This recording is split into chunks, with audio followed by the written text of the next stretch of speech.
एकजुटीनं शेतकऱ्यांना न्याय मिळेल, शेतकऱ्यांच्या न्यायासाठी एकजुटीनं लढा, दिवाळीपर्यंत मदत न मिळाल्यास बैठक लागेल, जरांगेंनी सरकारला इशारा दिलाय। लाडक्या बहिणीप्रमाणे शेतकऱ्यांना मदत करा अशी मागणी मनोज जरांगे पाटलांनी केलेली आहे। त्याचबरोबर एकजुटीनं शेतकऱ्यांना न्याय मिळेल, शेतकऱ्यांच्या न्यायासाठी एकजुटीनं लढा आणि दिवाळीपर्यंत मदत जर मिळाली नाही तर बैठक लागेल असा इशारा जरांगे पाटलांनी दिलाय।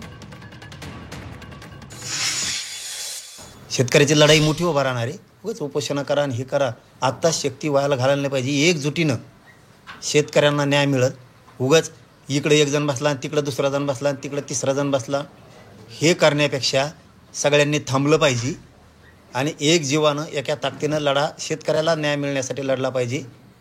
कुणीही उगाच शक्ती व्हायला घालू नये। शक्ती आहे ना, विश्वास आहे ना आमच्या शक्तीवरती।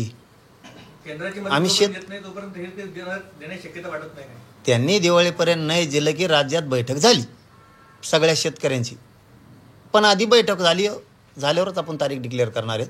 कारण ती येत नाही ते बघावं लागेल ना। त्यातलं आपल्याकडे फक्त एकच गोष्ट आहे, इमानदारी प्रामाणिकपणानं लढणार, मॅनेज न होणार। एकदाच उभा करायचा आणि त्याचा तुकडाच पाडायचा। जसं की मी मराठा आरक्षणाचा तुकडाच पाडला 2च वर्षात, तसा तुकडाच जर पाडायचा असेल आणि सुखी समाधानी शेतकरी करायचा असेल तर त्याच्यातले ज्ञानीसुद्धा येणं गरजेचं आहे।